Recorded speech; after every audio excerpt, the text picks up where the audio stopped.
Buongiorno, ben ritrovati, buon martedì, sono le 12 e oggi è il giorno dopo i risultati delle elezioni che noi vi abbiamo raccontato nella nostra lunga maratona dalle 8 del mattino fino alla sera. Vi abbiamo fatto sentire le voci dei sindaci appena eletti, dei sindaci riconfermati e abbiamo anche parlato proprio con i candidati che sono andati invece al ballottaggio. Oggi ovviamente torneremo a parlare di politica. Torneremo a parlare con due sindaci del Trevigiano che sono stati riconfermati e però anche la cronaca in primo piano perché a Vicenza dopo 33 anni dal duplice omicidio dell'avvocato Pierangelo Fioretto e della moglie Mafalda Bagnozzi c'è stata una svolta clamorosa sulle indagini. Dopo 33 anni sarebbe stato individuato il killer, ce ne parlerà poi il nostro inviato da Vicenza che sta seguendo per noi la conferenza stampa in procura. Prima di tutto questo però andiamo con il sondaggio che riguarda proprio la politica. Giorgia vola, la regione spetta a Fratelli d'Italia, lo vedete il titolo perché insomma l'avete visto, Fratelli d'Italia vola in Veneto con il 37% dei voti e i colonnelli meloniani prenotano la presidenza della regione, un messaggio chiaro alla Lega e a Forza Italia di Tosi. Secondo voi hanno ragione? Se volete rispondere sì, lo vedete in verde 0422 1626 691, se invece volete rispondere no 0422 1626 690. Questo dunque il nostro sondaggio di oggi, potete ovviamente iniziare già a votare e l'esito di questo sondaggio come di consueto nel corso della nostra trasmissione in prima serata Ring. E andiamo con la cronaca dal Trevigiano. Ladri fanno irruzione in un'azienda istrana e rubano 1,5 tonnellate di rame. 3 persone sono finite in manette. Un piano studiato nei minimi dettagli. 3 ladri sono finiti in manette per furto aggravato in concorso. A segnalare ai carabinieri un possibile accesso di estranei in un capannone di una ditta di via Brigata Marche a Distrana alcuni cittadini. Sul posto, per un sopralluogo, i militari dell'arma assieme ai dirigenti dell'azienda. Sparse a terra sono state trovate numerosissime guaine di cablaggio elettrico. Perlustrando tutta l'area hanno scoperto, oltre a diversi punti di raccolta di guaine tagliate, alcuni sacchi bianchi accantonati nelle parti più nascoste del capannone pieni zeppi dello stesso materiale pronti per essere caricati. È bastato un sopralluogo veloce per accertare che a diversi macchinari industriali in disuso erano state sradicate le componenti elettriche. Immediato l'appostamento dei carabinieri visto che la merce doveva essere prelevata dai ladri. Sabato è scattata la trappola. Sul posto è arrivato un furgone con targhe coperte per eludere le telecamere di videosorveglianza. I 3, un 39enne di origine slovena, autista del mezzo e ritenuto la mente del terzetto, ed un 31enne ed un 40enne croati, tutti probabilmente legati tra loro da vincoli di parentela. Sono stati fermati dopo che avevano caricato il materiale e stavano per uscire dalla ditta. Uno è stato bloccato subito, gli altri 2 sono stati fermati dopo una breve fuga. Perquisito il veicolo, trovati 16 sacchi contenenti più di 1400 kg di fili di rame per un valore di circa 12.000 euro, oltre ad una cesoia di grosse dimensioni utilizzata per tranciare la catena del cancello di accesso all'immobile. I 3, evidentemente per non dare sospetti, si erano anche muniti di tute da lavoro e caschetti. Gli arresti sono stati convalidati. Resta in carcere il 39enne, l'obbligo di dimora con presentazione alla polizia giudiziaria per i 2 complici. Omicidio di Giulia Cecchettin, è stata fissata a luglio la data per l'udienza preliminare per Filippo Turetta, il 22enne studente di ingegneria reo confesso del delitto. Il 15 e il 18 luglio il giovane sarà davanti al GUP per rispondere dell'accusa di omicidio premeditato. È stata depositata nelle scorse ore la richiesta di rinvio a giudizio per Filippo Turetta, il 22enne di Torreglia, in carcere per aver barbaramente ucciso la sua fidanzata Giulia Cecchettin nel novembre del 2023 e aver gettato il suo corpo in un dirupo. Il giudice ha immediatamente fissato la data dell'udienza preliminare per il 15 e 18 luglio. La Procura di Venezia infatti aveva sollecitato tempi rapidi per il processo. Lo studente di ingegneria è accusato di omicidio volontario aggravato dalla premeditazione, crudeltà e efferatezza, sequestro di persona, occultamento di cadavere e stalking. Turetta potrebbe anche decidere di parlare in aula, una scelta che valuterà insieme ai suoi legali. L'atto del giudice è stato notificato anche agli avvocati della famiglia Cecchettin, Papagino e i fratelli Elena e Davide. Giulia Cecchettin è stata uccisa la notte dell'11 novembre. Filippo Turetta l'ha ammazzata dopo aver trascorso con lei il pomeriggio al centro commerciale Nave de Vero a Marghera. L'aggressione prima in un parcheggio di Vigo Nuovo, a pochi metri dalla casa della giovane, l'ha finita a calci e pugni e a coltellate, ben 75, quelle inferte nel parcheggio della zona industriale di Fossò. Poi l'occultamento del cadavere gettandolo in un canalone vicino al lago di Barcis. La fuga di Filippo Turetta è terminata una settimana dopo il delitto in Germania, ad Halle. Nel suo PC i carabinieri hanno trovato le prove della premeditazione, con ricerche effettuate dal giovane prima del delitto di modi per neutralizzare una persona e poi l'acquisto di nastro adesivo e sacchi neri. Ed ora la politica, andiamo nel veneziano dove 4 comuni andranno al ballottaggio e la vedo già pronta la nostra Ilaria Marchiori. Ilaria, buongiorno. Sì, buongiorno a te Daniela, buongiorno ai nostri telespettatori. Direi che possiamo partire subito parlando della situazione di Portogruaro, che ricordiamo commissariato dopo l'accaduta a marzo 2023 dell'ex giunta Favero, ed è stata una campagna elettorale piuttosto vivace quella nel Portogruarese, con 16 liste in totale a sostegno dei 4 candidati che ricordiamo essere Toffolo, Bertoncello, Moretto e Manzato. Al ballottaggio andranno Toffolo e Bertoncello. Toffolo che ha ottenuto il 39,81% delle preferenze, mentre Bertoncello il 31,66%. Più indietro invece le altre 2 candidate, Sara Moretto che ha ottenuto il 23,71% delle preferenze, mentre Alida Manzato che si è fermata al 4,8% delle preferenze. Ma sentiamo proprio le prime dichiarazioni a caldo di uno dei 2 candidati che andrà al ballottaggio, ovvero Luigi Toffolo, rappresentato dal centro-destra con tutti i partiti della maggioranza di governo. Luigi Toffolo, candidato del centrodestra, Portogruaro conferma il ballottaggio, è un risultato che portate a casa con soddisfazione? Sì, certamente, questo è un grande risultato, anche perché avevamo 2 avversari temibili, importanti, sono molto impegnati, di grande esperienza, perché il sindaco Bertoncello, sindaco pluridecennale, Sara Moretto, 2 legislature, insomma, parlamentare europeo con Italia Viva, parlamentare scusate, nazionale con Italia Viva, il PD prima. Quindi insomma erano avversari molto temibili, siamo arrivati primi e adesso lo valuteremo per l'eventuale apparentamento. 2 cose, una prima è il fatto che l'apparentamento verrà deciso da tutta la coalizione e quindi valuteremo insieme collegialmente questa decisione. Secondo, all'interno della coalizione di Sara Moretto ci sono persone che hanno mandato a casa il sindaco Favero ingiustamente, senza una particolare motivazione, e quindi per questo per noi sarà un problema. Quindi bisognerà ragionare sempre, come dice lei, sulla base di quello che dirà la coalizione. Lei è l'espressione di un centrodestra che rispetto ad altri comuni invece ha trovato davvero la quadra. Perché? Sì. Beh, di questo siamo particolarmente soddisfatti, anche perché il nostro programma politico sarà chiaro, quando i cittadini vorranno esprimersi sapranno che cosa andranno incontro, quali saranno le prospettive, saremo sempre uniti, saranno sempre fedeli al sindaco, alla giunta, e questa è una garanzia per i prossimi 5 anni, cosa che non è stata nella passata legislatura.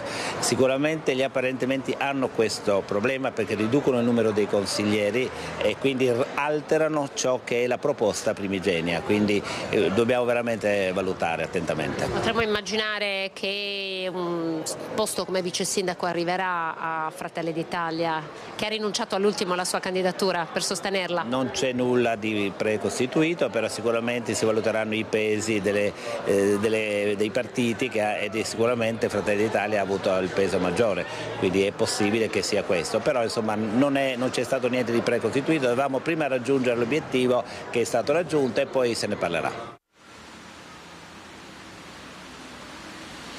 A sfidarlo sarà Antonio Bertoncello per il centro-sinistra. Ricordiamo tra l'altro che il ballottaggio sarà tra 2 settimane, dunque si andrà al voto il 23 e 24 giugno. Ma sentiamo anche le dichiarazioni di Bertoncello.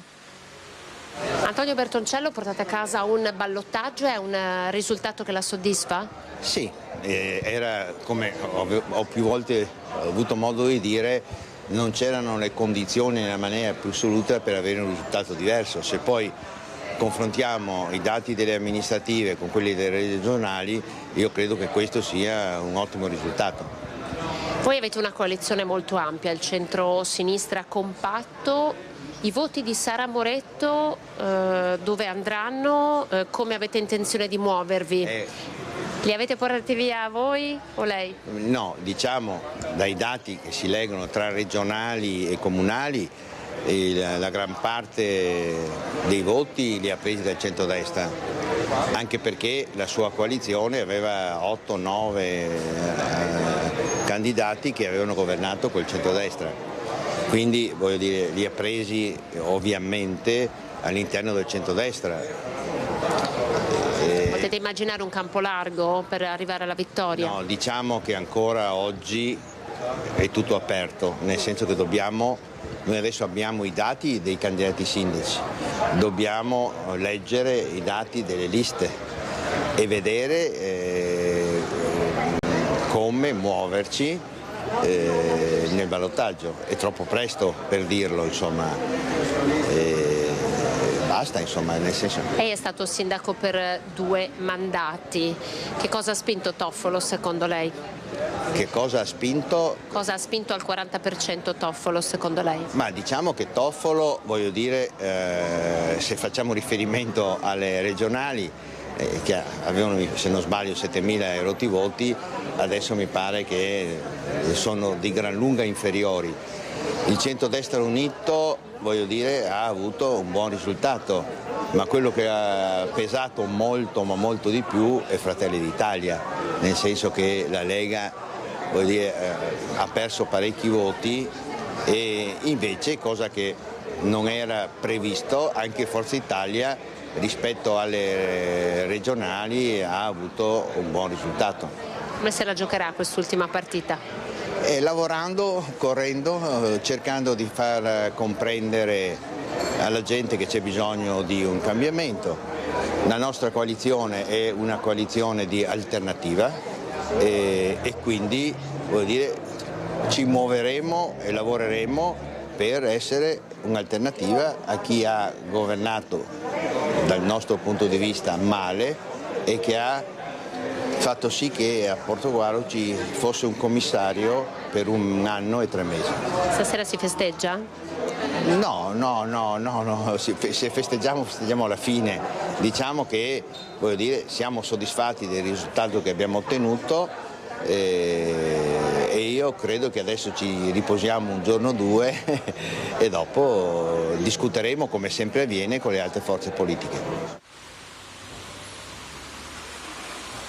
E infatti queste saranno 2 settimane intense per tutti coloro che si andranno a sfidare tra 2 settimane al ballottaggio. Era una sfida a 4, anche quella di Noale, che si è conclusa con il ballottaggio. In testa Stefano Sorino, che andrà a sfidarsi con la vice sindaca uscente Alessandra Dini, che però se l'è giocata abbastanza sul filo del rasoio con un altro candidato, ovvero Carlo Fascina, che tra l'altro era alla sua prima esperienza politica, tanto che a spuntarla è stata la Dini con il 27% dei consensi a fronte del 24,5% di Fascina, in realtà con meno di 200 voti di preferenza, mentre Sorino ha guadagnato il 36% delle preferenze. Ricordiamo che Sorino è l'ex assessore dimissionario e che è rappresentato dal centrodestra, mentre mentre Alessandra Dini da tre liste civiche. Michele Celeghin invece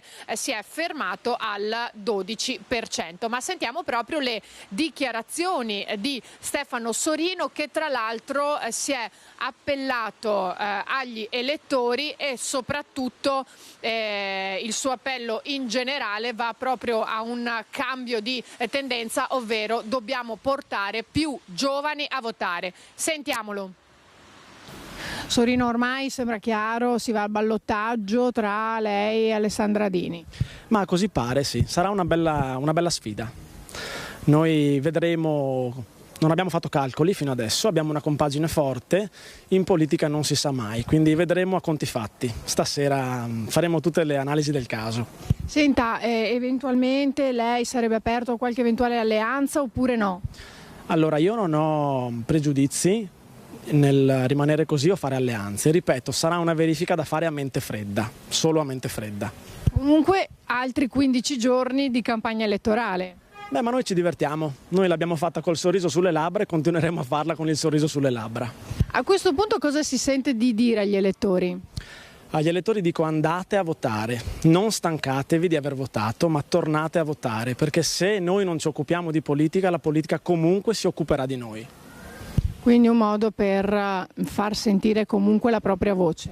Assolutamente, non deleghiamo qualcun altro alle scelte che dovremmo fare noi. Questo è un monito che io faccio a tutti. Ecco, e poi per il futuro lei dice bisogna portare alle urne più giovani. Assolutamente, il futuro sono i giovani, ma questa è una cosa che dovremmo valutare a livello più grande, in una dimensione extracomunale. Ci sono 5 paesi europei che hanno deciso di portare al voto i 16enni e i 17enni e io credo che questo sia il futuro. Dobbiamo far sì che la politica parli ai giovani e parli di giovani. Per farlo dobbiamo dare ai giovani gli strumenti per poter dare la loro opinione e dire la loro voce, far sentire la loro voce. E sentiamo ora invece la sfidante, che è la vice sindaca uscente Alessandra Dini, che ha escluso qualsiasi apparentamento. Dice: noi andremo avanti così coerentemente come abbiamo fatto finora. Dai primi dati appunto sembra così, quindi un ballottaggio tra me e il candidato Sorino, che è appoggiato appunto dalle liste di centrodestra. Quindi attendiamo ancora un'ora all'incirca per capire i dati appunto anche degli altri candidati. Siamo fiduciosi, ecco. Ecco, Alessandra, qualora poi appunto fosse confermato, ma sembra ormai abbastanza certo, ci sarà un'alleanza di qualche tipo? Se sì, voi accetterete? Continuerete a correre da soli? Ma noi anche nel 2019 abbiamo sempre scelto di correre da soli, altrimenti le alleanze si fanno prima, ecco. Gli accordi si fanno prima, come magari hanno già fatto altri candidati che si sono alleati con i partiti. Noi per il buon governo abbiamo sempre scelto di rimanere civici e quindi di non fare alleanze. Poi ci sarà la libertà di voto dei cittadini che magari sono andati già al voto e non hanno votato i partiti, hanno votato altri candidati e decideranno poi al ballottaggio cosa votare. Secondo lei i noalesi si sono trovati un po' in confusione? Ma secondo me dai primi dati che vedo, soprattutto sui dati delle preferenze sì, perché molti candidati ovviamente creano più confusione soprattutto sulla parte di espressione di preferenza, anche perché i simboli sono molti e quindi a volte si fa confusione. Secondo me in questa elezione sì, hanno avuto più difficoltà ad esprimere le preferenze. Quindi saranno semplificati tra 15 giorni? Certo, perché poi si voterà soltanto il candidato sindaco e quindi basterà un unico voto e ovviamente noi restiamo civici, quindi siamo stati chiari sin dall'inizio, ovvero una continuità ma anche rinnovata di mandato e di progetti, mentre dall'altra parte c'è il candidato Sorino con una lista civica ma anche con tutti i partiti di centrodestra, quindi è ovvio che questa è una linea ben chiara, già data dall'inizio. E sarà una sfida molto interessante anche quella di Spinea Comune, commissariato come Portogruaro, gli unici due del veneziano. La sfida sarà infatti tra Franco Bevilacqua, in testa con il 46,9% delle preferenze, rappresentato dal centro-sinistra, e invece l'ex sindaco Claudio Tessari del centrodestra. Ago della bilancia è stata l'ex sindaca Martina Vesnaver con il 23% delle preferenze, e il cui governo, lo ricordiamo appunto, è venuto meno nel 2023 per dissidi interni alla maggioranza. Sarà da capire che cosa accadrà, però sentendo i due candidati, ovvero Bevilacqua e Tessari, in questi giorni si deciderà il da farsi, però la sfida sarà molto interessante. E infine il quarto comune al ballottaggio, che è Scorzè, se la giocheranno l'ex sindaco Giovanni Battista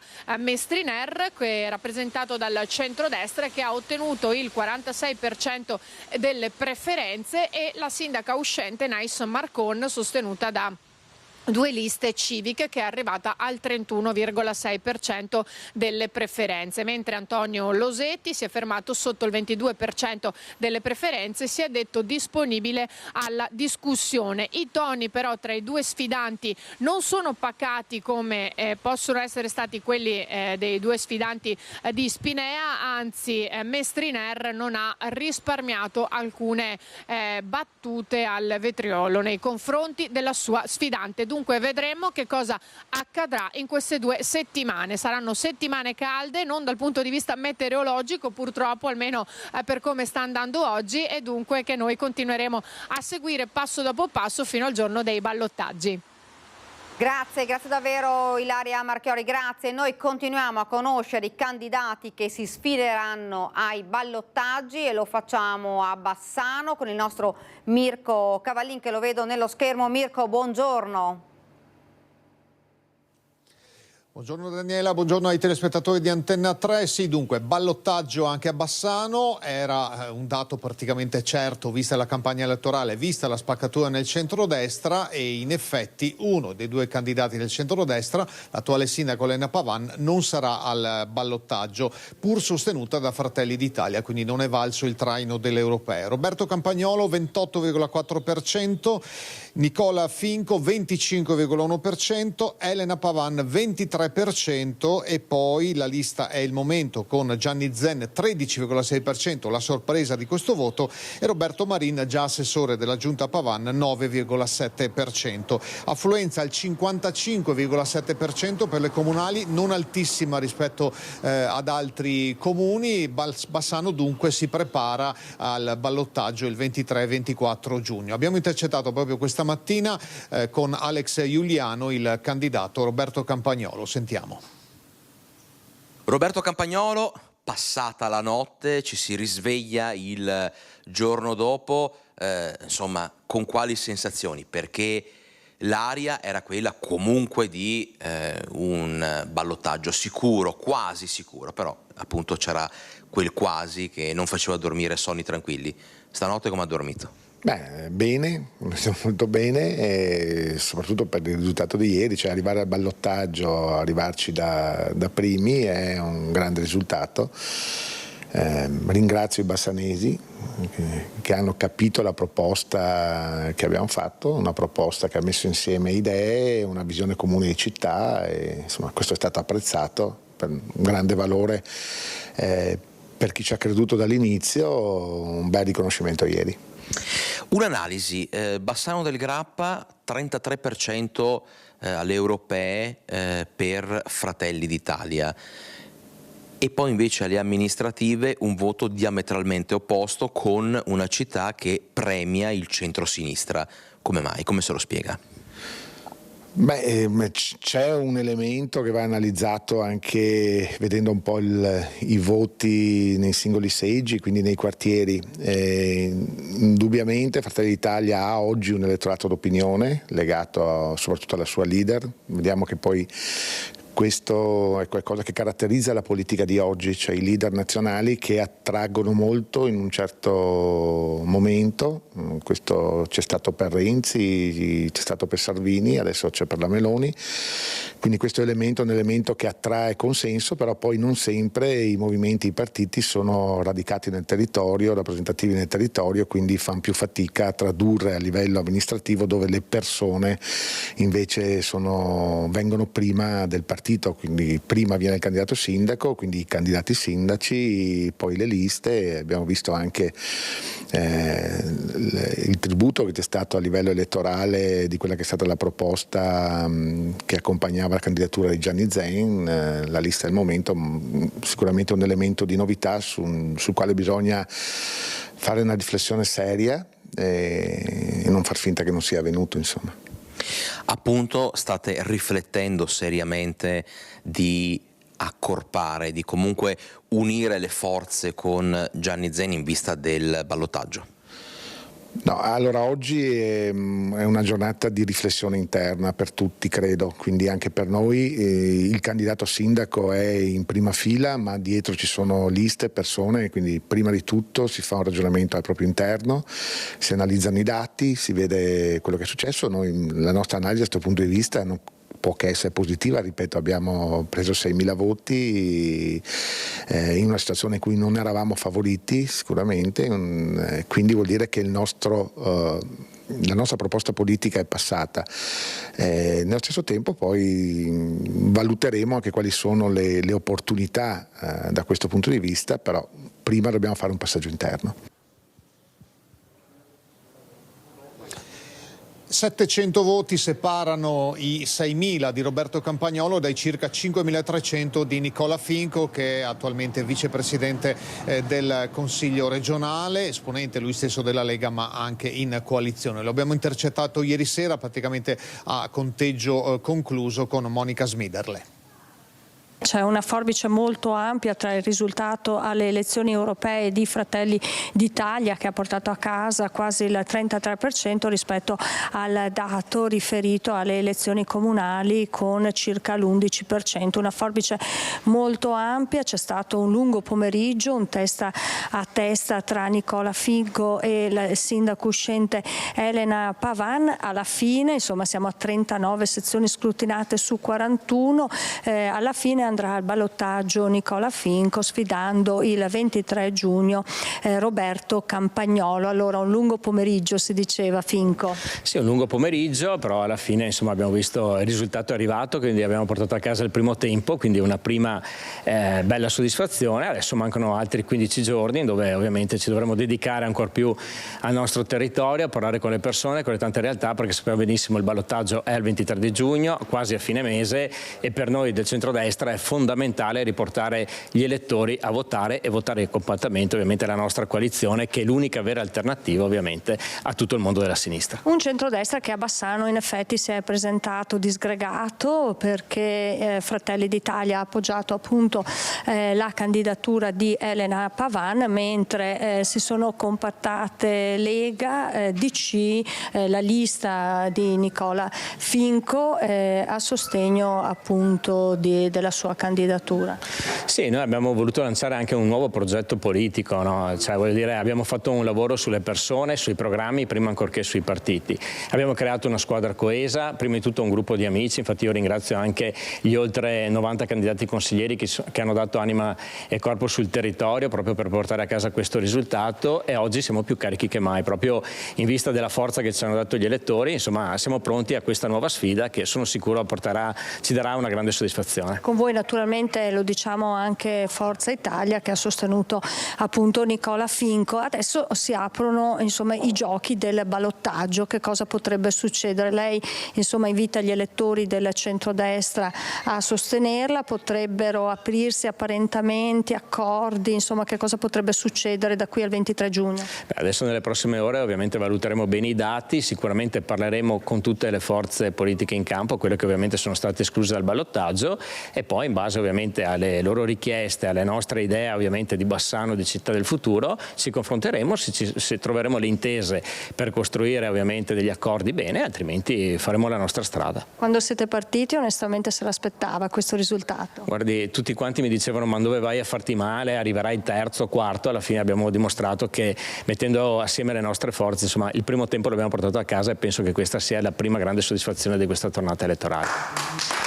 Direttore, qui in sala consigliare l'applauso, si sono riuniti qui in municipio a Bassano i candidati che si sono dati da fare in questa campagna elettorale a sostegno appunto di Nicola Finco. Prima grande soddisfazione essere arrivati al ballottaggio, ma c'è una grande sfida, quindi saranno 15 giorni sicuramente molto impegnativi per tutti. Ma sicuramente impegnativi per noi, perché ovviamente dobbiamo ritornare ovviamente con la stessa forza a battere il territorio. L'impegno è di portare più persone possibili e speriamo più del 55% che abbiamo visto a questa tornata elettorale a votare, ovviamente a votare per il sottoscritto. Quindi, la pace con Fratelli d'Italia secondo lei è possibile o no? Vedremo, insomma, loro hanno fatto una campagna elettorale molto battagliera, noi invece abbiamo fatto una campagna elettorale senza mai denigrare ad attaccare nessuno. Vedremo insomma se da parte loro ci sarà la volontà di avviare un dialogo, ci parleremo assieme, altrimenti se loro continueranno con l'astio, con la cattiveria, ognuno andrà per la sua strada. 2.844 voti invece li ha presi la lista È il momento guidata da Gianni Zen. Qui con me c'è Manuel Remonato che è stato il candidato più votato in assoluto, 636 preferenze, sarà il presidente della prima seduta del Consiglio Comunale. Insomma un risultato inaspettato per tutti voi. È un risultato assolutamente inaspettato perché abbiamo creato questa lista con delle relazioni con le persone. Per me adesso sarà una grande responsabilità portare anche questa rappresentanza del gruppo e della proposta che stiamo portando alla città in Consiglio Comunale. Siamo pronti per le responsabilità, siamo pronti anche per darci da fare e per lavorare anche duramente per la nostra città. Allora, buon lavoro anche in queste 2 settimane di ragionamenti per la campagna elettorale. Daniele, per il momento da Bassano è tutto, a te la linea. Grazie davvero a Mirko Cavallin, grazie per questo contributo. Noi continuiamo perché andiamo nel Trevigiano, unico comune dove andrà al ballottaggio è Vittorio Veneto. La soddisfazione di Gian Antonio Darè e Gianluca Posocco al ballottaggio con Mirella Balliana. Resta fuori Lega e Fratelli d'Italia, ma si cerca il dialogo con il centrodestra. C'è della soddisfazione nel suo viso, Darè? Ma era una battaglia tanto politica quanto più che amministrativa per me. Naturalmente io sostengo e sostenevo e continuerò a sostenere il vice sindaco, candidato a sindaco Gianluca Posocco. Non era facile, era sicuramente difficile, le elezioni europee travasano voti comunque anche sulle amministrative, però avevamo una bella squadra, veramente delle belle persone. Ringrazio tutti i consiglieri della mia lista e anche delle altre liste che hanno corso tantissimo, perché il risultato è un gioco di squadra, non è certo il risultato di un singolo. Una mia soddisfazione personale, certo che sì. Ecco, allora però sveliamolo, lei aveva detto io prenderò più preferenza della Lega, sta succedendo? Ma io ho detto voglio fare una lista civica mia per prendere un voto in più della Lega. Perché, ripeto, sono della Lega, ho votato Lega nonostante sia stato espulso, perché questo è il mio partito, il mio movimento politico. Ci sono delle divisioni intestine che stanno logorando la Marca e non solo, però diciamo bisogna trovare una quadra al di là di Salvini, con Salvini, cioè bisogna sedersi a un tavolo e capire che il territorio va difeso e va difeso con le idee. Le idee della vecchia Lega possono coincidere con la nuova Lega, certo con il rispetto di chi è arrivato prima, di chi è arrivato dopo, perché il territorio va e deve essere protetto. L'ultima cosa prima di una stretta di mano con Posocco, adesso per il ballottaggio che si fa? Ma parleremo chiaramente ai cittadini. Il primo sopra i 15.000 il voto è politico, dopo è un voto diciamo tra uomo e donna in questo caso, parleremo con i cittadini e le cittadine vittoriesi per proporre un nostro programma amministrativo che possa essere soddisfacente per la città. Ciao Dimitri. Ciao. Stiamo guardando. Ciao segretario. Stiamo guardando il risultato delle elezioni e non posso dirlo, ma insomma te vedo bene.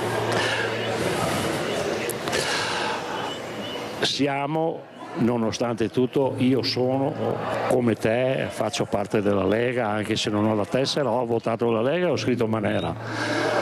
Io ci sono, il territorio ha bisogno delle nostre idee, della nostra forza, e se troveremo la quadra potremo essere e diventare ancora quello che siamo sempre stati.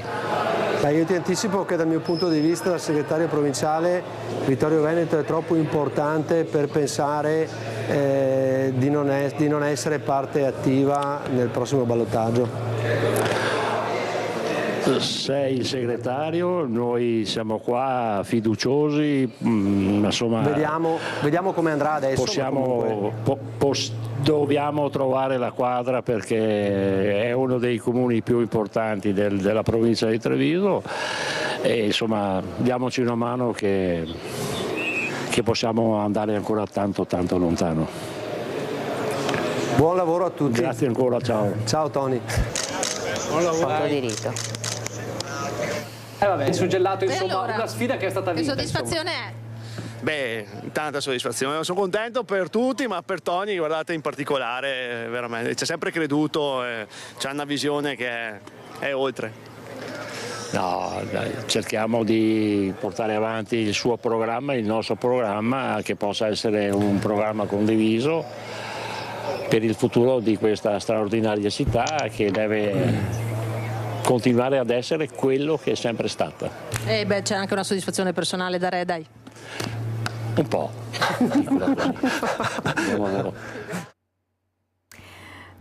Dunque Gianluca Posocco dovrà vedersi la Comirella Balliana che ha raccolto il maggior numero di voti a Vittorio Veneto in questo primo turno.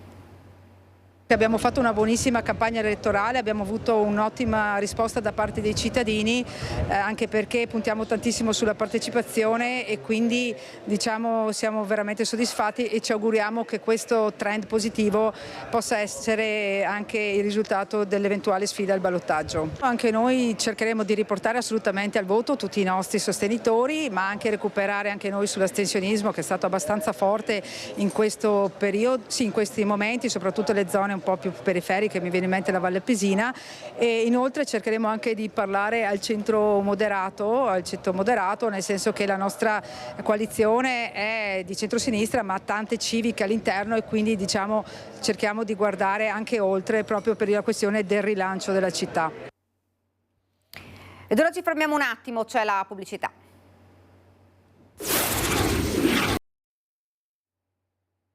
Siamo tornati nuovamente in studio, lasciamo per un momento la politica per la cronaca, andiamo a Vicenza, l'avevamo annunciato con una svolta clamorosa di un omicidio avvenuto 33 anni fa. Per noi, lo vedo sullo schermo, Daniele Garbin, buongiorno. Sì, buongiorno Daniela, buongiorno agli ospiti. Infatti è un evento importante per Vicenza, con me il procuratore Lino Giorgio Bruno della Procura di Vicenza e il signor Questore, signor Davide Sallusti. Ecco, oggi è un momento importante perché comunque si è trovato, almeno accertato, almeno l'esecutore materiale dell'omicidio dei coniugi Ferretta. Ecco, questo è importante perché c'è stato 30 anni di questi cold case, praticamente trovati delle corrispondente, poi è una indagine molto complessa che si è poi anche concentrata nel tempo, vero signor procuratore, che ha fatto coincidere proprio con l'istituzione della banca dati del codice genetico proprio l'accertamento proprio oggettivo di almeno di uno degli due esecutori materiali dell'omicidio. È un evento importante proprio perché cosa è stato ritrovato? Facciamo subito parlare. Sì, l'indagine furono svolti naturalmente tutta una serie di accertamenti e di acquisizione di reperti nell'immediatezza del fatto. che all'epoca le tecnologie scientifiche non consentivano di processare adeguatamente. Questi reperti, in particolare un guanto in pelle e alcune tracce papillari che furono rilevate sul silenziatore di una delle armi utilizzate per l'omicidio, sono state esaminate in base agli ultimi dettami della disciplina della genetica forense e dell'esaltazione delle impronte papillari, e hanno consentito, attraverso un riscontro con campioni che sono stati acquisiti nel 2022 in altra vicenda di sangue in provincia di Cosenza a Diamante, hanno consentito di attribuire l'uso del guanto e l'utilizzo dell'arma col silenziatore alla persona di Pietrolungo Umberto. Questi sono accertamenti scientifici acquisiti nel 2023. Su questi accertamenti è stata poi impiantata un'indagine classica alla ricerca, partendo naturalmente da tutti gli elementi che erano stati acquisiti nell'immediatezza del fatto. È stato rivisitato il fascicolo di indagine, è stata impiantata un'attività di indagine alla ricerca di ulteriori riscontri per ulteriormente corroborare il quadro accusatorio. Ecco, in questo momento, diciamolo, è uno dei due che è stato accertato sicuramente esecutori, c'è un secondo livello dei mandanti, e questo ovviamente l'indagine continua. Comunque è importante questo risultato conseguito dopo questo tempo. Ecco. Certo, l'indagine parte adesso da questo dato che riteniamo certo e si svilupperà ulteriormente. Tanto grazie. E con il Questore invece è importante soprattutto la questione della collaborazione, nasce dall'istituzione e la fusione di due reparti proprio della lezione specifica della Polizia Scientifica Vicentina con questo organo a Roma. Ecco, questo è importante perché diamo proprio anche risposta a questi casi.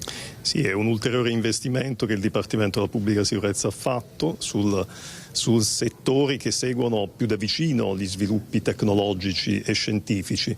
La Polizia Scientifica oggi viene inserita in una direzione centrale autonoma, insieme alla Polizia Scientifica si affianca la Polizia Cibernetica, settori che richiedono chiaramente uno stare al passo, un'esigenza di stare al passo con lo sviluppo tecnologico, e nel caso di specie della importante attività di indagine portata avanti, la genetica forense, gli sviluppi della genetica forense hanno fatto sicuramente la differenza, a fianco, come giustamente sottolineava il procuratore, a una indagine classica che la squadra mobile, anche qui supportata dal servizio centrale operativo della direzione centrale anticrimine, hanno portato avanti nelle maniere più classiche. Ecco, diciamo solo per concludere, c'è stato un dettaglio, la coincidenza a distanza di tempo di quale dettaglio? Sono diversi i dettagli, sono stati già enunciati. Credo che sia importante la partenza della Banca Nazionale del DNA, che dal 2017 raccoglie una serie di profili genetici, cosa fondamentale. Va bene, intanto grazie, buon lavoro. Grazie. Ecco, Daniela Siziani in questo momento, allora poi approfondimento questa sera nel TG di Vicenza. Per il momento restituisco la linea allo studio. Grazie davvero a Daniele Gravin, grazie ai tuoi ospiti. Noi ora lasciamo la cronaca e torniamo a parlare di politica. Lo facciamo qui con Antonella Tocchetto, che ci ha raggiunto in studio del Partito Democratico. Buongiorno. Buongiorno Daniela. La domanda è la prima, qual è la sua opinione su questa tornata sia amministrativa, quindi con l'elezione di nuovi sindaci, sia a livello europeo? Beh, allora, intanto prima cosa è che siamo molto contenti come Partito Democratico perché è andato molto bene, abbiamo più o meno il 19% a livello regionale e siamo il primo partito a Treviso con il 26%. Questa è una novità in assoluto. Beh, veramente, allora... ci siamo impegnati veramente tutti, perché anch'io, che magari qualche precedente elezione europea l'avevo, attraversata così con molta tranquillità, questo invece abbiamo veramente corso tantissimo. e per quello che riguarda poi le donne abbiamo fatto proprio una task force, come si dice, per Alessandra Moretti, per cui siamo molto contenti. Poi io sostenevo anche Andrea Zanoni, che è del nostro collegio veneto, oltre a Zan. Su Zanoni, cioè, incrociamo le dita, potrebbe veramente scattare anche il suo seggio se ne facciamo 5, quindi siamo ben contenti. E per quello che riguarda le elezioni in generale, sulla Lega si sapeva che l'aria non tirava buon vento. Non ci si aspettava però un risultato così importante di Fratelli d'Italia, per quanto il vento... È un po' una riconferma però, perché sì, insomma... certo. È un po' una riconferma e anzi due aspetti volevo dire: da un lato che il voto è stato polarizzato, quindi le formazioni intermedie non hanno funzionato, vedi Calenda, vedi Renzi e quindi il movimento con la Bonino. Invece si polarizzava perché anche noi in campagna elettorale capivamo che o votavano a destra o votavano a sinistra, e sono contenta anche del risultato che ha fatto la sinistra AVS, perché se lo merita e in questi anni ha avuto poche soddisfazioni elettorali a fronte di un ottimo lavoro come la Guarda, che mi auguro entri in regione. Per quello che riguarda però i voti, Fratelli d'Italia in generale non è che ha preso così tanti voti, e ha ragione lei, però è vero anche che comunque c'è stato un voto anche di preferenze proprio sui soggetti. Mi piace però dire una cosa: se da un lato Vannacci e la Meloni hanno comunque preso tante preferenze, ma erano, come dire, gli uomini solo al comando, diciamo così, noi invece abbiamo fatto un lavoro molto corale e il risultato fortissimo degli amministratori, uno per tutti Bonaccini, che arriva a oltre quasi le 400 preferenze, ma De Caro nel sud che ha oltre le 400 preferenze, come Gori, come Ricci, come Nardella, ha fatto sì che il Partito Democratico non solo abbia avuto delle buonissime liste, dei buonissimi candidati, ma soprattutto il lavoro corale degli amministratori. Gli amministratori servono. Allora, per fare una battuta su quello che ho sentito nelle vostre reti ieri sera di Roberto Marcato, che diceva la Lega non ha avuto gli amministratori che correvano, diciamo così, copiamo dal PD, io dico noi abbiamo imparato la lezione: mettere degli amministratori che corrono, riconosciuti sul territorio, che lavorano, come appunto Bonaccini, ma anche lo stesso Zan e la stessa Moretti e ancora di più Zanoni, dimostra che i risultati poi arrivano. Ecco, Trai, e dopo ho visto che si stava preparando per noi la nostra Edi Kaliman, perché insomma dobbiamo parlare anche di maltempo, lo sappiamo, che ha imperversato e continua a imperversare nella Marca e non solo, e sta davvero creando non pochi problemi. Però prima di parlare con la Edi, tra i comuni qual è che vi ha dato più soddisfazione? Beh, io per tutta... Allora, sicuramente Preganzeol, anche con il successo non solo di Elena Stocco, che veramente abbraccio di cuore, ero ieri presente alla proclamazione, e di Galeano, che ha avuto veramente un successo pazzesco. Mi dispiace veramente di cuore, come fosse mio figlio, diciamo, per il fatto che a Mogliano non siamo andati al ballottaggio, perché Giacomo Nilandi, che insomma voi conoscete perché viene spesso anche ospite nelle vostre trasmissioni, ha veramente fatto una grandissima campagna elettorale, è stato un vero combattente e quindi merita tutto il nostro abbraccio. Ci dispiace che non sia andato al ballottaggio, però il fatto di avere Elena Stocco prima sindaca donna a Preganzeol da quando ci sono i comuni è una grandissima soddisfazione e l'abbraccio di cuore. Ecco, poi vediamo se riusciamo a recuperare l'intervista che abbiamo fatto ieri alla sindaca di Preganziolo. Intanto andiamo, Antonella, un attimo a Pieve di Soligo, se non sbaglio, dove per noi ci dovrebbe essere Edi Kaliman per raccontarci di questa ondata, nuova ondata di maltempo. Edi, a te la linea.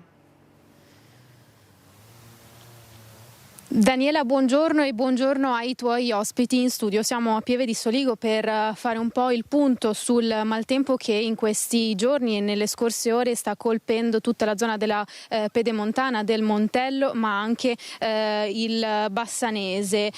Sono stati forti temporali che hanno interessato tutte le prealpi, sia vicentine che quelle trevigiane. Sono stati, pensa, superati 160 mm di pioggia nella zona del Cansiglio. Tanti disagi, lo avevamo raccontato anche noi domenica sera, Giavera del Montello, strade allagate, e ci troviamo, Nicoletta, grazie alle immagini di Nicoletta che sta inquadrando l'hotel, ci troviamo a Pieve di Soligo, all'hotel Loris, dove nelle scorse ore un fulmine ha interessato, prima colpito un albero caduto, prontamente rimosso dai vigili del fuoco, e poi colpito una centralina elettrica e fatto scoppiare un incendio domato inizialmente dal proprietario dell'hotel.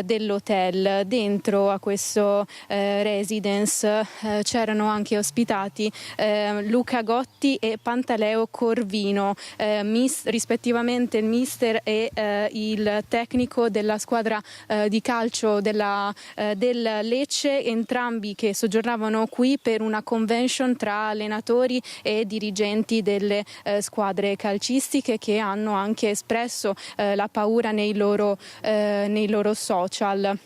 Nei loro profili social. Dunque l'intervento immediato del titolare Loris Bellè ha scongiurato il peggio, però sono ancora inagibili le stanze. Siamo qui perché abbiamo provato ad entrare a vedere l'entità dei danni. Le stanze sono state ricoperte in base dal fumo, che hanno appunto di fatto reso inagibile le stanze, e in questo momento c'è un po' di via vai, nonostante i locali siano chiusi al pubblico, perché stanno svolgendo la loro azione di indagine i periti per valutare poi anche quali sono le entità dei danni. Ricordiamo poi invece che a Nervesa, e faremo con Nicoletta Rizzetto un salto dopo ovviamente per capire com'è la situazione, anche lì fare un calcolo, stimare un po' i danni che sono stati provocati anche nella casa della sindaca, che si è trovata la cantina allagata.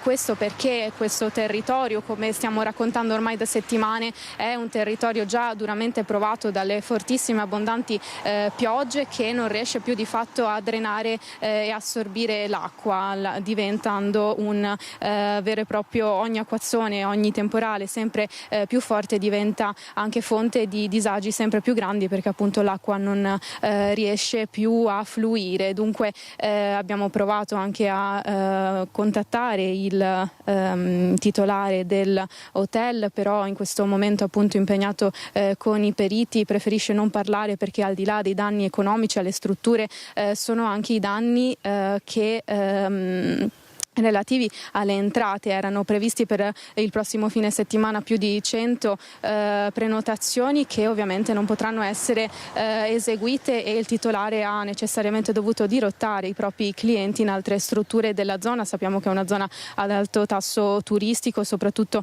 in questo periodo, anche per la bellezza delle colline del Prosecco che si trovano qua in zona. Daniela, questo è il punto della situazione. Se hai domande da studio, altrimenti con Nicoletta Rizzetto da Pieve di Soligo ti restituirei la linea. Grazie davvero, grazie Edi. Noi invece torniamo a parlare di politica. Stavo sentendo i due ospiti perché ci ha raggiunto anche Marco Della Pietra di Fratelli d'Italia.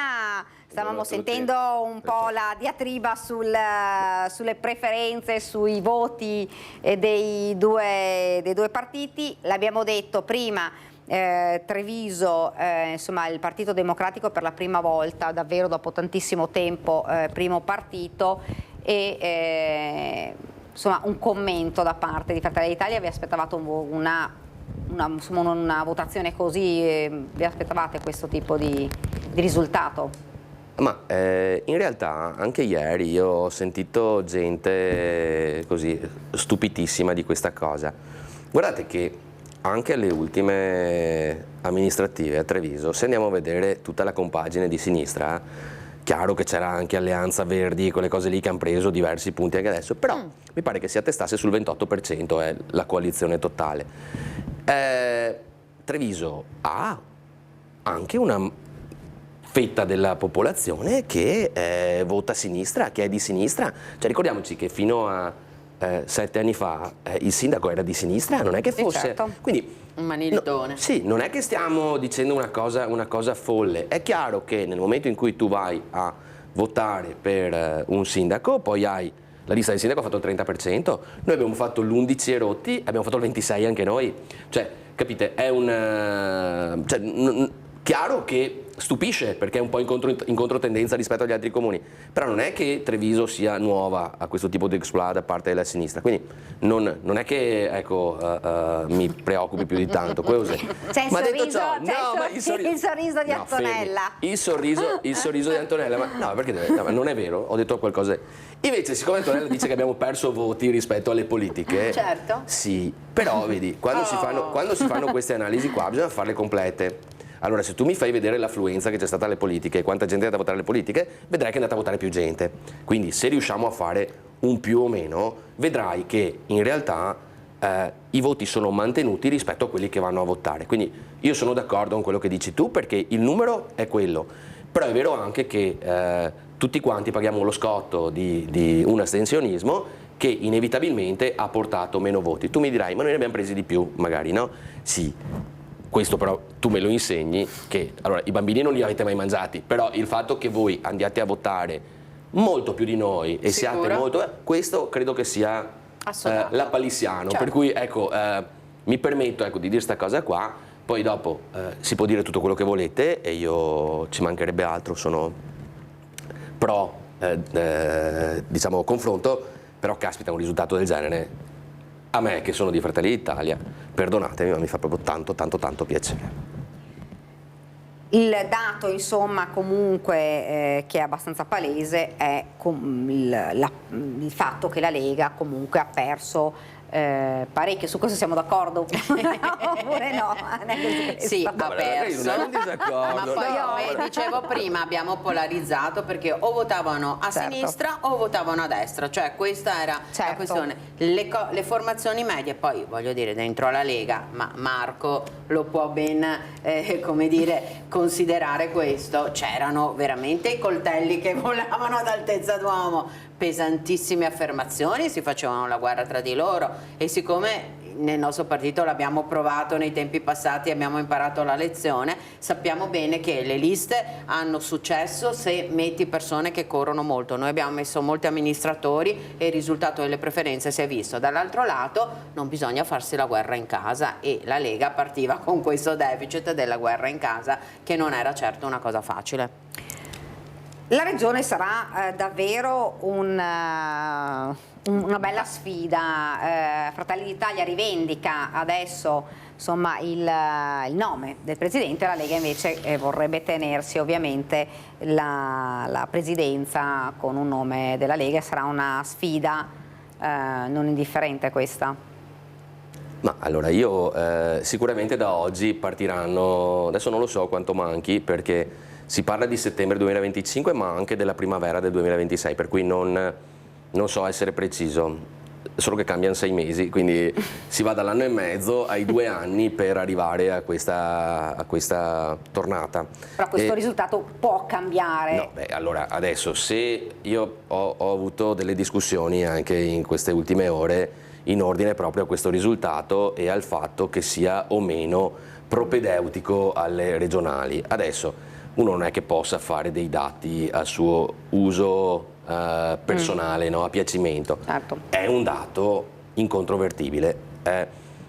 In Regione Veneto il 30%, per l'amore di Dio, dopo mi dite l'astensione, tutto quello che volete, però oggi Fratelli d'Italia vale il 37,6% a fronte del 32 e rotti, del 32,7 mi pare, delle scorse politiche. Le regionali sono un'altra partita perché comunque è vero, poi la gente che candidi cambia le proporzioni, però io mi sono permesso di dire che la Lega non è che se oggi vale il 13-14 poi le regionali come partito valga l'80, c'è chiaramente la variabile Zaia che sposta tantissimo, però se andiamo a vedere quanto la gente sia affezionata alla Lega oggi, non credo che vada tanto distante dalla percentuale che c'è oggi anche alle regionali. Per noi questo 37,6 vale sicuramente una richiesta di avere la massima rappresentanza in regione, ma credo che chiunque lo farebbe al posto nostro. Adesso non mi sembra di dire nulla. L'ha detto anche Mario Conte qua nelle vostre interviste di ieri. Ma poi si è sempre fatto così, attenzione. Poi nulla vieta che nel momento in cui ci si trovi al tavolo tra tutta la maggioranza e la coalizione di maggioranza, o facciamo di centrodestra, e si decide, si opta per un'altra figura, vabbè, ben venga, ma sicuramente sul tavolo vanno messi questi voti qua, ci mancherebbe altro. Ecco, abbiamo detto insomma quali erano i comuni insomma che più ci hanno dato soddisfazione. Esatto, ha soddisfatto il Partito Democratico. A livello di Fratelli d'Italia diceva insomma... Il Partito Democratico ne ha detto uno perché poi gli altri non c'erano. Non è vero. Quindi voglio dire, giustamente... Anche Morgano, abbiamo vinto anche a Morgano. Ma dai, Coro Stirolla candidato, non dire fesserie. Dai, ti prego. No, ha vinto 3 comuni in tutto. Allora, se mi dici avete vinto a Monastier con la Paola. Paola è una garanzia. Mi permetto, scusa, di fare i complimenti ai tutti i neoeletti. Sì. Forza e coraggio, perché adesso anche se può sembrare che la campagna elettorale sia stata una cosa folle, vedrete adesso, quindi in bocca al lupo per il prosieguo e buon lavoro a tutti. Sì, anche io faccio gli auguri anche a Paola Roma, che fra poco avremo qua in studio con noi. E anche, scusa, auguri, in bocca al lupo e buon lavoro a Paola Roma, ma io ci tenevo a farlo alla sindaca di Monastier, ma siccome si chiamano tutte Paola, allora lo sai, però la sindaca di Monastier è per noi una garanzia. Ma sui giornali spesso dicono che la presidente, io sono presidente del centro studi e Paola Roma invece dell'associazione comuni molto spesso scrivono Paola Moro. Sì, perché si chiamano tutte Paole, però benissimo. Grandissima anche alla Moro. No, ma io dovrei dirne troppi, capito? Quindi, comunque io invece vorrei dire che noi abbiamo opzionato la presidenza della regione. Quindi della centro-sinistra. No, davvero, della regione Marche. E forse hanno anche una piccola... Non voglio deludere il sindaco della Pietra, ma noi lavoriamo per vincere le regionali. Le regionali delle Marche, che noi vi auguriamo di vincere. Le regionali del Veneto, sorpresa, centro-sinistra. Allora... Prima di continuare, dopo faccio un'ultima domanda a Marco Della Pietra e Antonello Tocchetto. Ho visto sul nostro schermo già Valentina Visentin, perché c'è una festa importante, una celebrazione importante, la festa del Santo, con migliaia di pellegrini che si stanno riversando in Basilica. Valentina, a te la linea. Sì, buongiorno dalla Basilica del Santo, e in questi giorni che caratterizzano la tredicina, cioè i 13 giorni prima della festa di Sant'Antonio, sono tantissimi pellegrini che stanno arrivando qui a Padova, migliaia e migliaia secondo le stime dei frati della Basilica, tanti gli eventi nel segno di Sant'Antonio e del messaggio di pace, del suo messaggio di pace, perché alla pace è dedicato proprio questa edizione del giugno antoniano. Dicevamo tanti pellegrini non solo dal Veneto, ma sono tanti anche gli stranieri, perché Sant'Antonio è un santo conosciuto in tutto il mondo, e ci si prepara alla giornata di festa del 13 giugno, una giornata che Media Nord-Est seguirà in diretta grazie a Rete Veneta dalle 5 del mattino, quando apriranno le porte della Basilica, fino alle 22:30, quando si chiuderanno con tanti eventi e le messe ad ogni ora, e ovviamente la processione che tornerà dopo la messa delle 17, abbracciando le strade della città, in un percorso che non è solo di saluto dei fedeli padovani e veneti, ma sembra di percorrere le strade del mondo, perché sono veramente tanti fedeli da tutto il mondo che vengono per vivere questo momento. Intanto in questi giorni si stanno susseguendo in Basilica le visite dei vescovi della Nord-Est, che stanno portando nelle omelie una riflessione dedicata alla pace, che è il tema appunto del giugno antoniano. Io vi restituisco la linea e vi lascio con le parole del vescovo di Pordenone, che ieri sera ha presenziato l'omelia qui nella Basilica di Sant'Antonio. Da Padova è tutto, linea allo studio. È necessario fare, ognuno a suo modo, quello che Gesù dice nel discorso delle Beatitudini. E nel discorso della montagna Gesù chiede a chiunque voglia essere suo discepolo di diventare un operatore di pace. Il tema della tredicina di quest'anno ci invita a vedere in Sant'Antonio come un uomo di dialogo, di riconciliazione e di pace.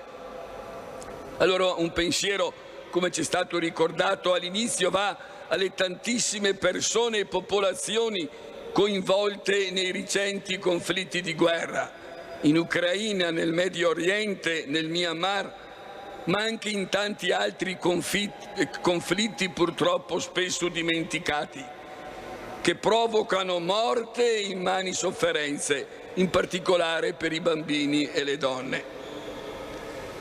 Ma in questa tredicina siamo anche invitati a considerare altre gravi forme di violenza che si verificano ai nostri giorni.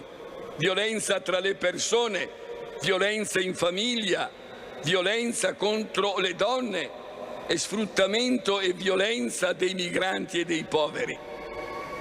Forme di violenza che anche Sant'Antonio ha sperimentato nella sua vita, mettendosi in gioco fino in fondo per portare pace tra le città, riscatto e liberazione dei prigionieri, ma soprattutto per riportare pace e serenità dentro questa città di Padova e all'interno delle famiglie.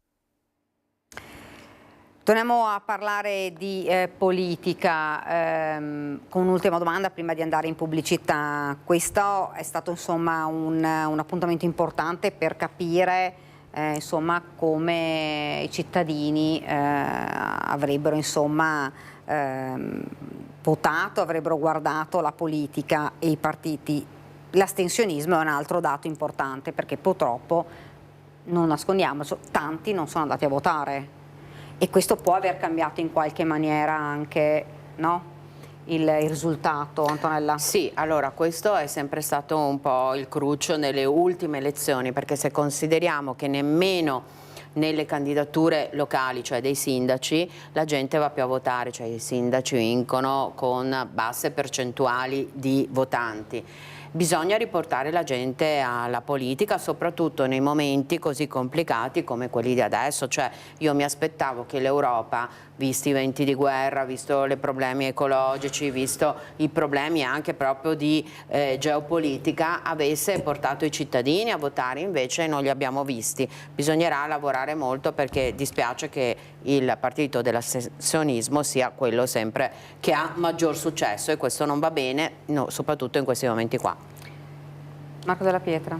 Sì, è un dato oggettivo che ci sia questa disaffezione. Questa è una dimostrazione che l'Europa è vista sempre come un'entità distante.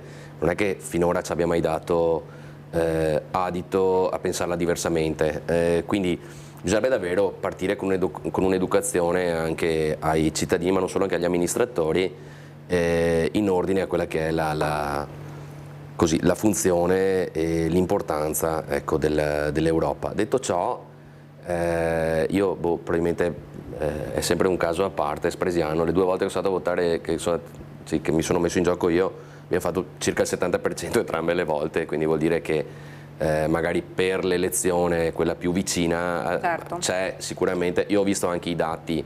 Sì, i 55 comuni che sono andati al voto non è che abbiano avuto percentuali eclatanti, però sicuramente un 5, 10, 15% in più in taluni casi rispetto a Spresiano ha fatto il 42,4 di votanti, cioè proprio niente.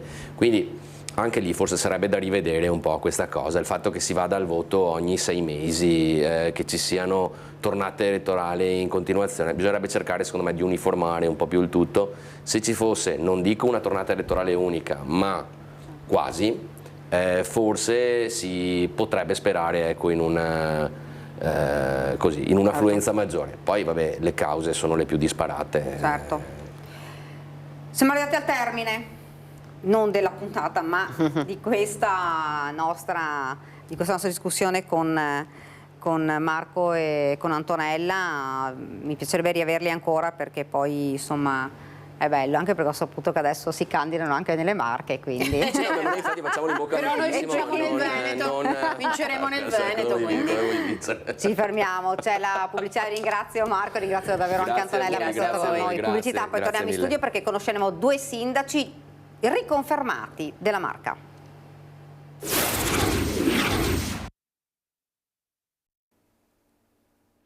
Rieccoci nuovamente in studio, vi presento subito i 2 sindaci del Trevigiano che sono stati riconfermati e sono Paola Roma, buongiorno. Buongiorno Daniela.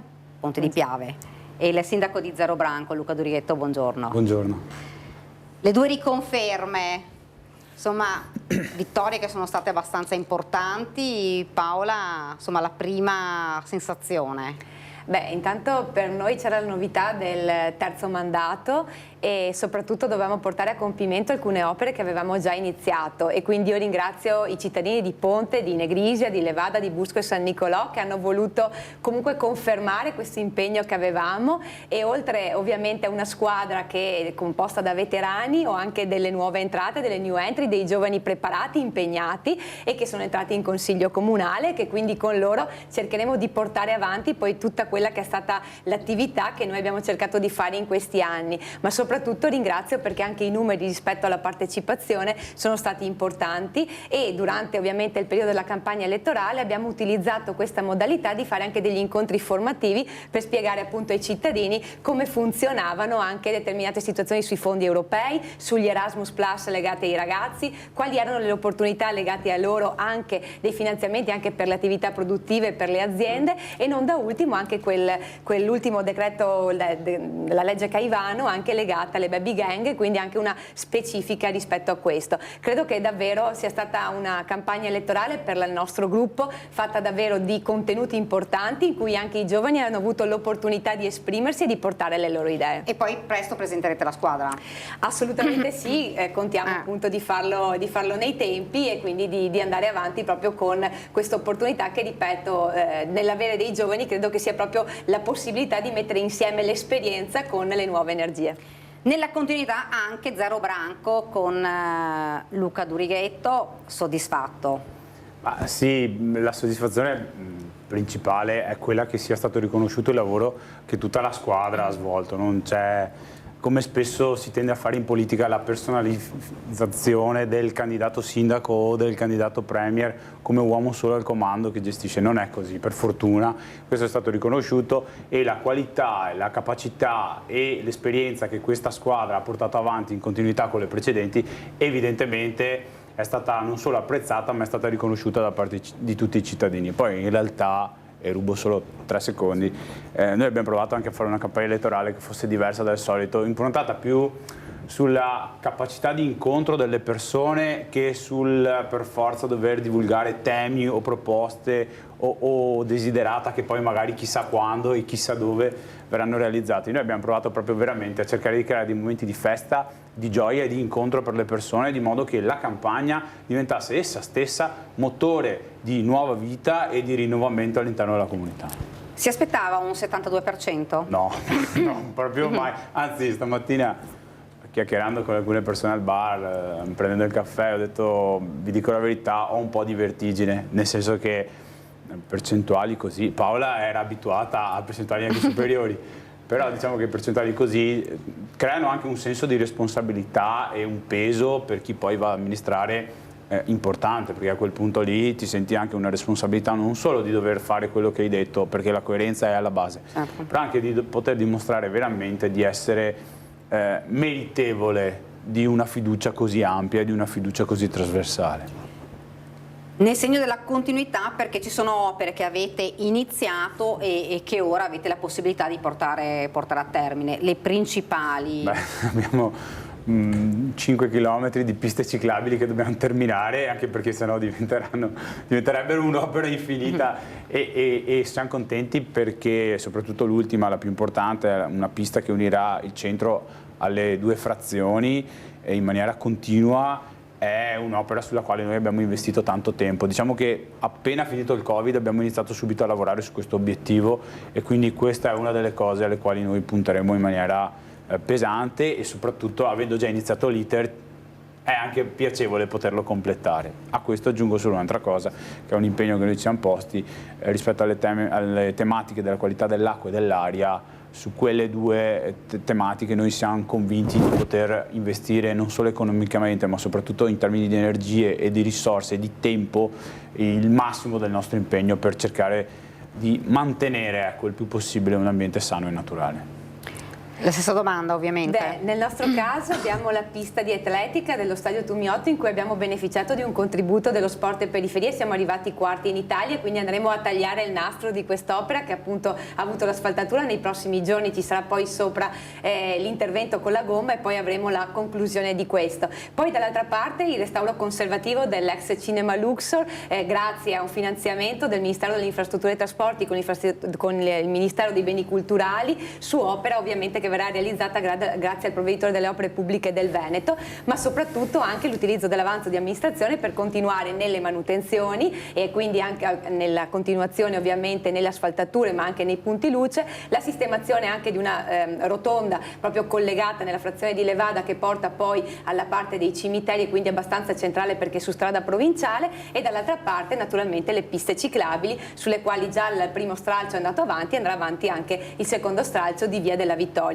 Da lì poi chiaramente abbiamo diversi bandi a cui abbiamo partecipato, nei quali stiamo aspettando l'esito, tra cui un PNRR legato alla palestra scolastica di Negrisia, della frazione di Negrisia, su cui siamo 20esimi all'interno, e dall'altra parte, cosa che appunto siamo molto interessati a vedere anche l'evoluzione di questa, un master plan delle piste ciclopedonali con l'Ippo Piterzino Mottense, e anche vedere che chiaramente anche questa progettualità possa andare avanti nella continuità, proprio perché ovviamente è fondamentale. Ma non voglio poi dimenticare anche quelle piccole cose che per noi Ponte di Piave diventano fondamentali, in particolare la rete idraulica secondaria. Vogliamo fare un regolamento Fossi legato ovviamente ai comuni dell'Ippo Piterzino Mottense, come abbiamo fatto quello per la parte dei fitosanitari, perché chiaramente i canali di scolo non finiscono con il nostro comune, ma ovviamente vanno anche con altri comuni. Già abbiamo il fiume Piave che dal punto di vista dell'idraulica ci dà parecchio da pensare, e questo regolamento e questa modalità permetterà anche al privato cittadino di collaborare con l'amministrazione e quindi di intervenire nel momento in cui noi manutentiamo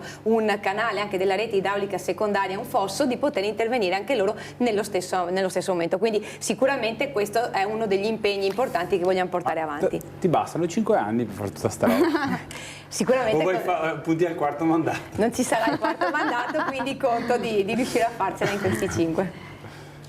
Come squadre le presenterete ovviamente nei tempi. Potete svelarci qualcosa? Ci sarà qualche, perché insomma comunque riconfermati, ci saranno persone che avevate già al vostro fianco e ci saranno persone nuove, come anticipava Paola Roma, con dei giovani.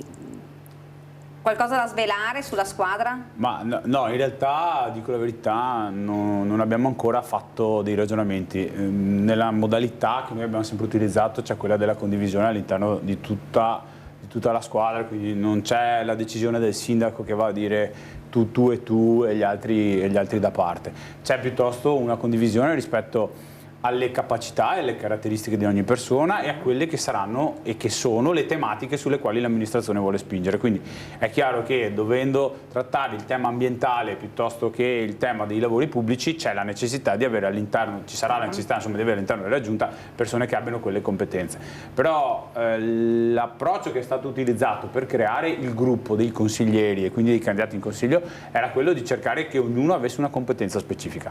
Pertanto ognuno dei consiglieri avrà una delega e avrà un'operatività puntuale. Rispetto alla costruzione della squadra ci ritroveremo a breve per fare alcune considerazioni, anche per eventualmente andare a scegliere qualche candidato che magari non è stato eletto, non è riuscito a entrare in consiglio, ma che è funzionale a quello che è lo schema di lavoro poi della Il vice sindaco?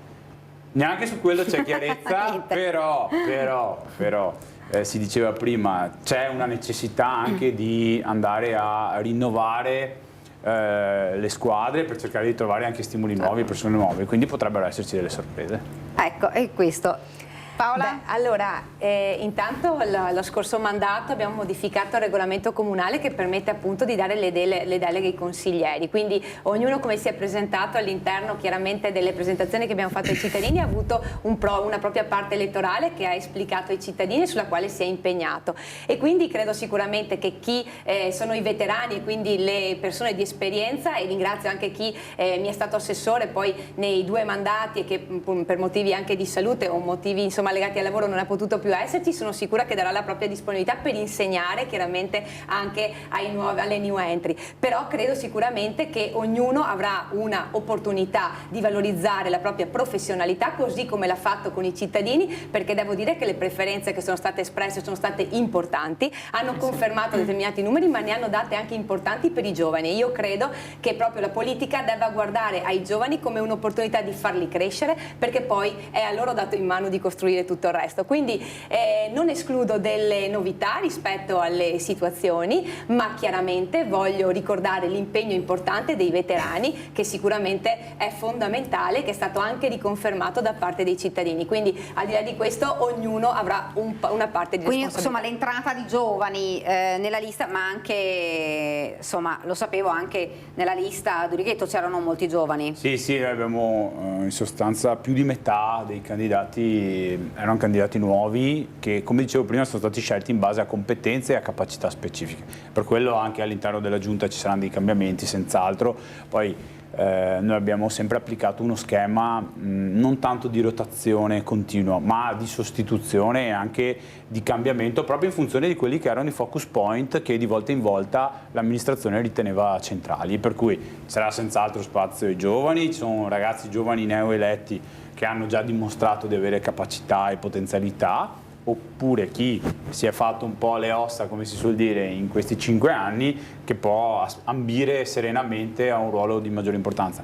Ma nel nostro schema di lavoro non c'è una differenza tra un assessore e un consigliere da un punto di vista proprio pratico, operativo e decisionale, e questa cosa è quella che ci ha consentito di essere efficaci il più possibile, altrimenti probabilmente non avremmo raccolto una percentuale così alta di adesione da parte dei cittadini a questa nostra proposta. Ecco, solitamente noi quando vengono non rieletti ma quando vengono eletti neosindaci la domanda è qual è la prima cosa che farete adesso che siete primi cittadini?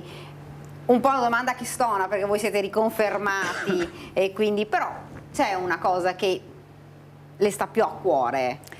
La primissima cosa è l'utilizzo dell'avanzo di amministrazione, sicuramente per andare a completare chiaramente anche delle poste di bilancio relative alle manutenzioni delle scuole che avevamo comunque cercato di integrare proprio per la situazione anche delle votazioni e di permetterle di fare durante l'estate quando i ragazzi ovviamente non sono a scuola, ma dall'altra parte credo di poter andare avanti con i punti luce, con le asfaltature ma anche con la rotatoria che dicevo prima. Credo che nel mentre appunto ci sarà poi la pista di atletica all'inaugurazione, ma credo che primariamente, come abbiamo detto ai cittadini e lo abbiamo chiaramente evidenziato in questo nostro mandato, non abbiamo mai aumentato le tasse, non vogliamo continuare a non aumentarle proprio perché andiamo a toccare fasce di popolazione, nel nostro caso con popolazione molto anziana, fragili o famiglie anche in difficoltà rispetto anche alle spese che hanno. Dall'altra parte dobbiamo essere bravi noi a cercare di portare a casa i finanziamenti e quindi andare a ridurre quel gap e dare l'opportunità anche a un comune di 8.400 abitanti di poter avere dei finanziamenti così come sono stati importanti quello dello sport e periferie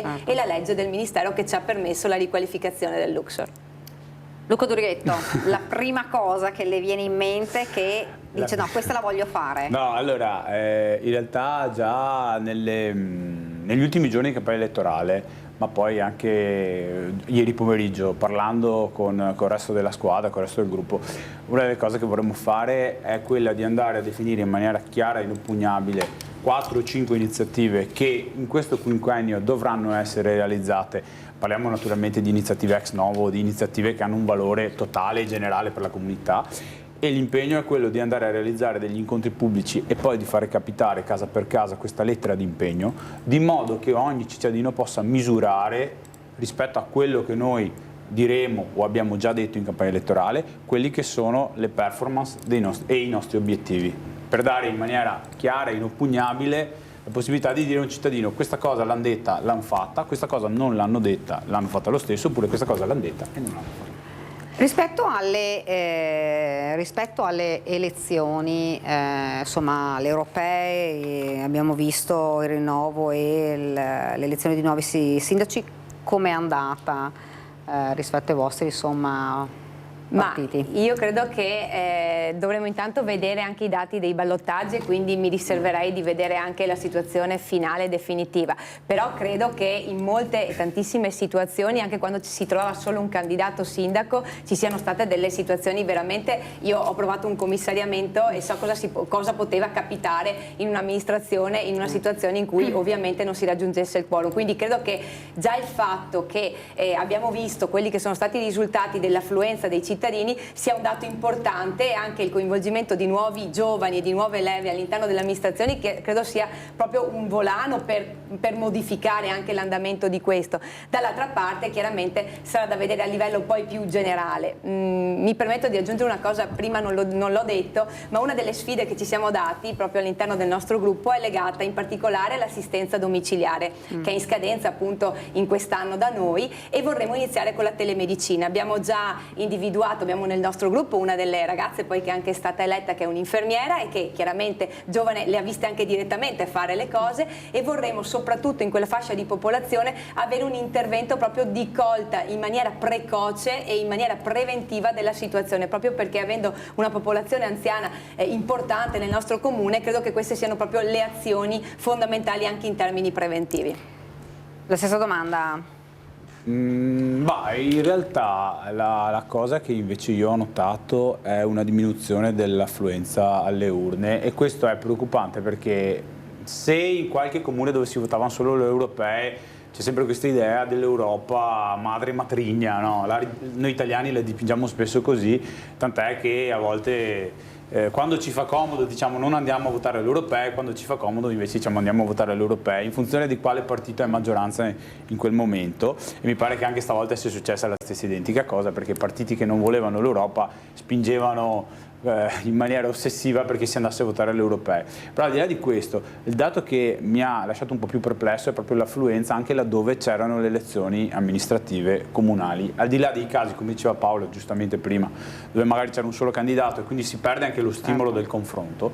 Però in realtà anche negli altri comuni io vedo a Zero Branco siamo passati dal 70 al 61 circa per cento di persone che sono andate a votare, e questo determina purtroppo una sfiducia generale che arriva fino all'ultimo baluardo dello Stato all'interno delle nostre comunità, che è quello del sindaco. Una volta, non dico che ci saremmo scannati per andare a votare il sindaco, però il senso di appartenenza forse vinceva quel livello di sfiducia. Adesso, se siamo a questo punto, probabilmente una piccola domandina dovremmo farcela un po' tutti. E l'altro tema è anche quello invece dell'andamento di queste elezioni europee, che io ho una figlia che studia all'estero, lei queste elezioni europee le vedeva come qualcosa di utile e di essenziale, e invece io misuravo la mattina al bar con i miei cittadini bevendo il caffè il livello di non volontà di andare a votare per le elezioni europee. Qualcuno mi ha detto guarda,